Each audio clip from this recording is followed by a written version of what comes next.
Okay, we're going to continue on into part 2 of chapter 21, and we're going to talk about aldol reactions.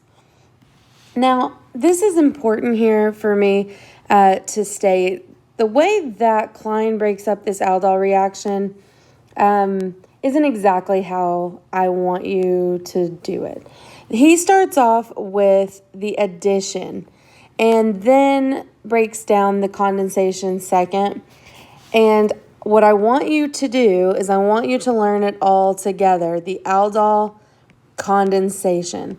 Because what you're going to learn is it's really hard to stop here at just the addition where you actually make the aldol, right? Aldehyde alcohol. And so I'm going to push everything in this section or 2 sections together right off the bat. Hopefully that'll be helpful. And what I want you to predict condensation products only. All right. So that being said, let's go ahead and get started here. The mechanism that Klein goes through is correct. Again, we're just going to take just that piece of a mechanism and we're going to add it here. Not with the retroaldol. Here we go. With the condensation, right? So we're going to take these mechanisms together. This is the mechanism you want to learn, the one on slide 36. So that's where we're going to start. So we're taking an aldehyde or a ketone. Either one will work here. And what's important is that we have this alpha hydrogen. We need that alpha hydrogen and we need a reversible base. All right, so we want one that's not quite as strong. The reversible base, it can be sodium hydroxide or it could be sodium ethoxide, sodium methoxide. Any of these oxygen bases would work here. And what we're going to wind up getting, and I will show you how I walk through this, but it's an addition reaction. So 2 of these are going to combine. So you have 1, 2. So at the end, you're going to have 4. So 1, 2, 3, and 4. And you're going to wind up with a double bond that is conjugated to the aldehyde or to the carbonyl. All right, so you wind up getting an alpha beta unsaturated ketone or aldehyde. That's your product. So how do we do this? And frankly, I would say that this mechanism is a really good one at helping you predict products. So I do note that people tend to use this mechanism even if they're just doing product prediction. So let's get started. The mechanism. The first thing that's going to happen is that deprotonation. So let's say we're using hydroxide. Well, it's just an acid-base step, right, where we're going to form our enolate. Our enolate is resonance stabilized, but since this is a C attack, there's no reason that you have to draw the resonance structure. But what you do have, because this is reversible, because this is not going to completely deprotonate, you are going to have some enolate and some neutral, right? And that's what's important here. For this reaction, you need to have the enolate as well as the neutral compound.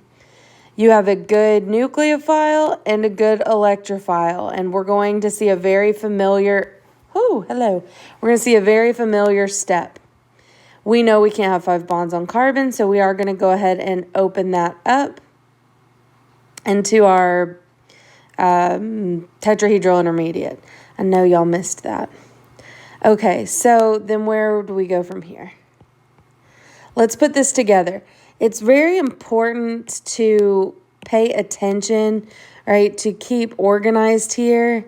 Actually, I'm going to go ahead and use the highlighter. Right, you have carbon 1 and 2 and 3 and 4. The way I'm numbering it has nothing to do with anything except organization. I'm getting a new bond between 2 and 3. I always draw the one that was the enolate first because that carbonyl is unchanged. So it's 1 and 2. Now I've got a new bond to 3. 3 is still attached to 4. It has an O minus. And what else? Oh, and a hydrogen, right? So that is the intermediate product that we get from the set of arrows. Now, this is a base catalyzed reaction. So when we go to protonate this oxygen, you, as always, want to use something that is present. So we're going to use water. Okay, we're going to pick that up and we are going to get our base back. Now, this is where the addition part ends, where you have your alcohol and you have your carbonyl. And we're going to talk about in a little bit, this is not going to end here. It would be very hard to isolate this. You're in base, and so what's going to happen here is you still have a very acidic alpha proton. OH isn't a great leaving group typically, but in basic solution, it's perfectly acceptable to lose an OH, right? You already have OHs floating around, OH minuses. So when we deprotonate at that very acidic alpha position, we make a double bond and kick out the OH minus, which again is an okay leaving group in this scenario.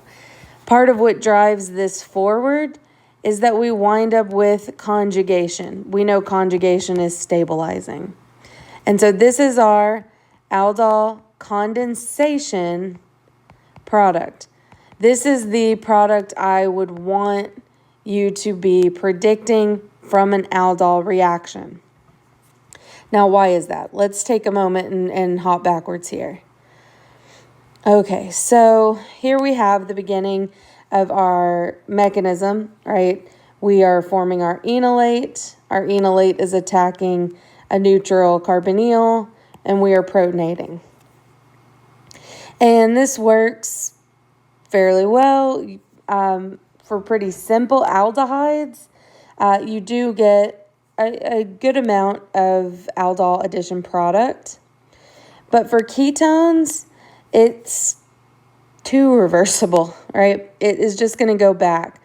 If you apply any amount of heat to this, you are going to be able to get the condensation product. It's called condensation, right? Because what are we doing here? We're losing water from this molecule. We're using H and OH, right? So we're losing a water molecule there. So while, for instance, this reaction doesn't have a great yield, if you heat it up, you can trap it at the condensation product. We're not going to worry about that retroaldol reaction too much. It's just why this doesn't give a good yield. The condensations are not reversible because of that last step, right? So you pretty much trap your product here at this condensation product. This, again, and I'm probably going to reiterate this a couple more times, this is the product that I want you to be predicting. All right, you have an aldehyde or a ketone. You're going to treat with sodium hydroxide and water. Any amount of heat will make this be a condensation product. You won't always see heat there.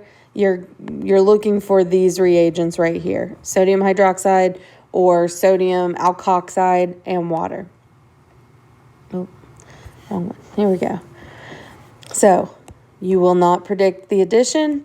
You will predict the condensation every time for me. There it is. I will not be grading you on stereochemistry. Trans double bonds are usually favored over cis double bonds. But if you drew this one, I would give it to you. The aldol reaction that we did for lab last week, was, if you look through, it shows a reaction much like this, where you've got the non-isolated addition product. In the middle is an intermediate, and then the condensation as your ultimate product.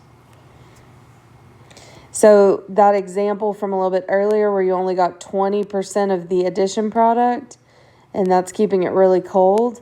If you heat it up, you get a really good yield of the condensation product. It's just more practical to shoot for the condensation products. Okay, now this is going to give us an opportunity to practice. There is something called a crossed aldol reaction. A crossed aldol reaction is going to take two different aldehydes or ketones. In this case, we have, what do we have? We have ethanol or acetaldehyde, and we have propanol. All right, a 2-carbon and a 3-carbon aldehyde.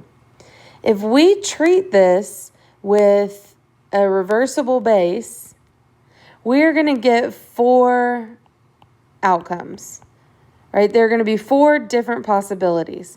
So let's go through each of these to practice predicting products.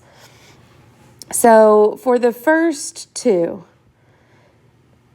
let's say that the 2-carbon aldehyde was the one that was deprotonated. It can either attack a neutral molecule that's also 2 carbons, or it can attack a neutral propanol. All right, we're going to number these just to keep track. So we've got 1 and 2 here, and 1 and 2, and then 3, 4, and 5. So for option 1, if it attacks, and again, I always draw the enolate first, the one that's not changed, it is going to attack itself. This was the practice problem we did. So you're going to get a bond from 2 and 1,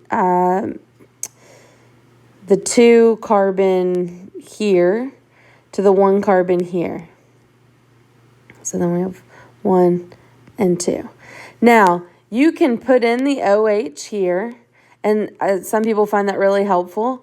What I do is a lot of times I'll draw it, and then, oh goodness, let's make it smaller. We're going to then erase it, and I will put in my double bond going towards the carbonyl. So let's try that on a new example. All right, so what if my 1 and 2 attacked a 3 carbon? So then that's going to attach to 3, 4, 5. 3 is where the oxygen was, but I know I'm going for the condensation product, so I'm going to erase that oxygen, and I'm going to put in my double bond. So there are 2 possible products. 3 and 4 are going to go based on if the 3 carbon starting material was the enolate. It could attack the 2 carbon, right? So if this is 3, 4, and 5, it could attack the 1 carbon of our little ethanol molecule, or it could attack a neutral 3 carbon aldehyde. 3, 4, 5. So 4 could attack 3, or it could attack 1. All right, so I'm going to keep on with my little pattern here. I'm going to draw my enolate first. So that's 3, 4, 5. I'm going to have a new bond from 4 to 1. 1 is attached to 2. 1 would have had that oxygen, would give you that alcohol. But since I'm going to do let's not highlight it. Since I'm going to do, there we go, the condensation product, I'm going to go back and I'm going to put in my double bond. For the last product, if 3, 4, and 5, there we go, our enolate here attacks this larger molecule, then 4 is going to be attached to 3. 3 is still attached to 4 and 5. 3 is attached to that oxygen, but since we're doing a condensation, we're going to erase that, and we're going to put in our double bond. So you get 4 distinct products. Something to caution you on here, kind of like with the synthesis problem, I draw these in a specific way, but if you drew these a little bit different, like for instance, I drew them, did I draw them differently? Nope. Me and Klein were using the same basic structure here. What I'm saying is some solutions may look different from what you got, but may just be the product drawn backwards or upside down.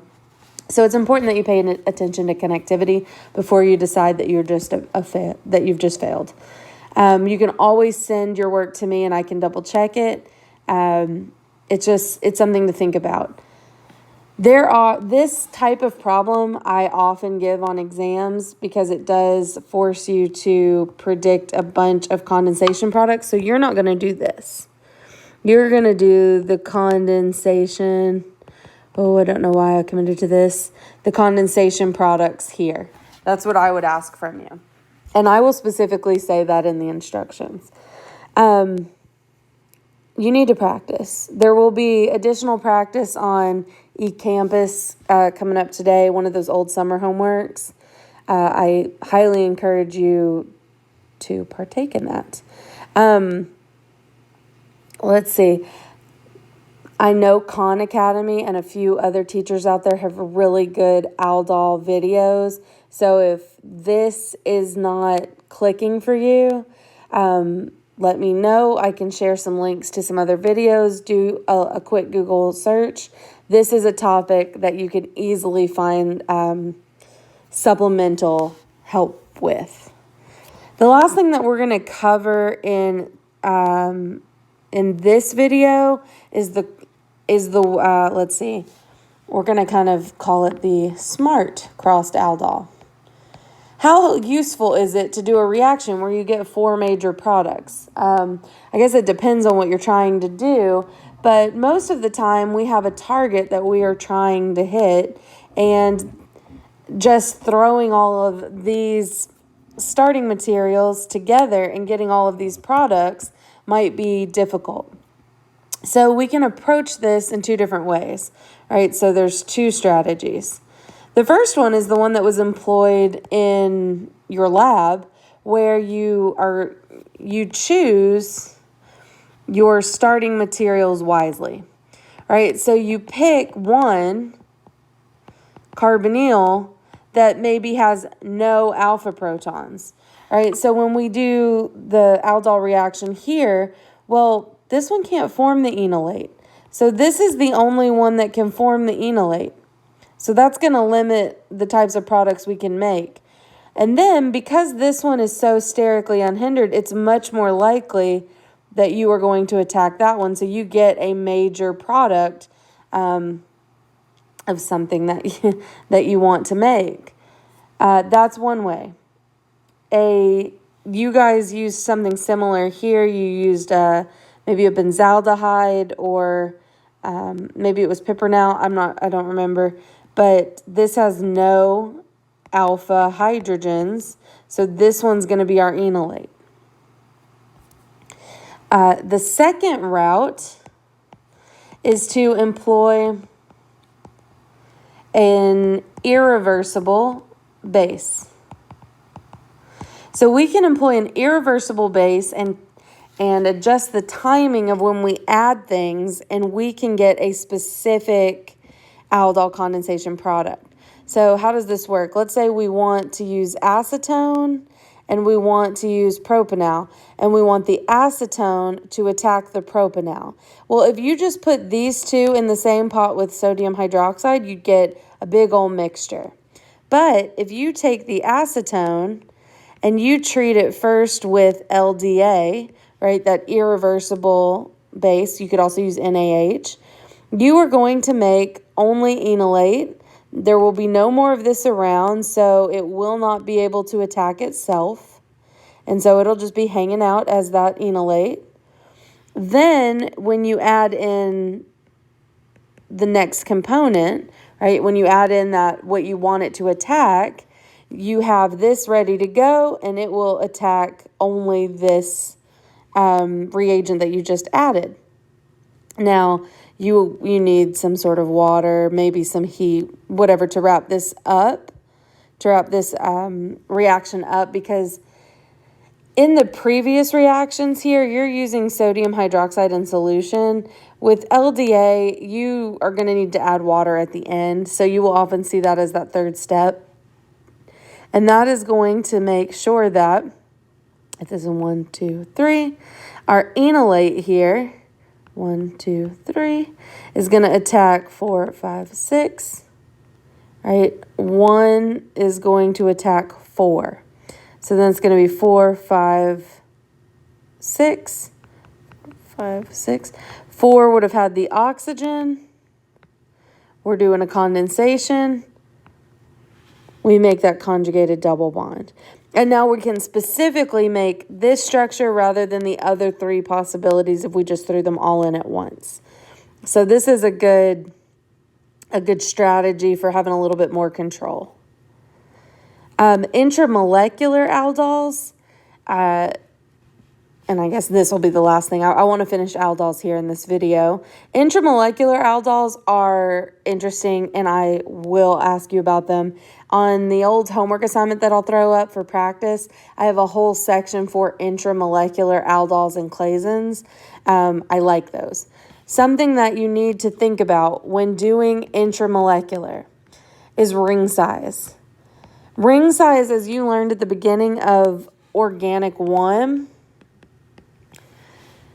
is important to stability. So when you're doing these intramolecular reactions, you want to form stable rings. And what is going to be stable? That's going to be 5 and 6 member rings. Sometimes you'll have multiple options, and so you want to choose the method of attack that's going to give you the most stable ring. Like, for instance, in this example problem here. If we think about this starting material, you have multiple alpha hydrogens, right? In fact, all of your hydrogens are alphas, right? Alpha, position alpha, alpha, alpha. So you have choices here. Now it's symmetric, so it doesn't really matter if we go from the right or the left. So I'm going to get rid of these for the moment. Which one of these, if we deprotonate, would give access to a stable ring? Well, I like to choose the wrong one first. So let's say we deprotonated here and we had an enolate. Well, that would attack there, and then it would be a 1, 2, 3-membered ring. 3-membered rings are not particularly stable, so let's not do that. Especially when we have this beauty over here that we could take away. If 1, 2, 3, 4, 5, if this attacks that carbonyl, now we can make a 5-membered ring, which is much more stable. So I definitely encourage you to number, not for naming, but just for keeping track. You could use letters, colored pencils. You could name them after your favorite cartoon characters. It doesn't really matter, right? You just need to be organized. So when I go to perform this reaction, right, I'm using that little irreversible base here. Not irreversible, reversible base. I'm going to make a new bond between 1 and 5. So I'm going to draw a little 5-membered ring. 1, 2, 3, 4, and 5. On carbon 2, there's a carbonyl. Nothing touched that guy, so it stays the same. On carbon 5, there is a methyl group, right? Nothing breaks that bond, so it's still there. That's your carbon 6 out here. Move the 5 in a little bit. Now, on 5, what else is there? Well, at first, you still have your oxygen, right? And you can go through the whole mechanism if you want to, but I know that I want the condensation product, so I erase the oxygen and I put in the double bond. And so now I have my conjugated aldol condensation product here, and I formed a ring. Make sure that you do some practice with intramolecular reactions. In the next video, we'll get started with clason condensations.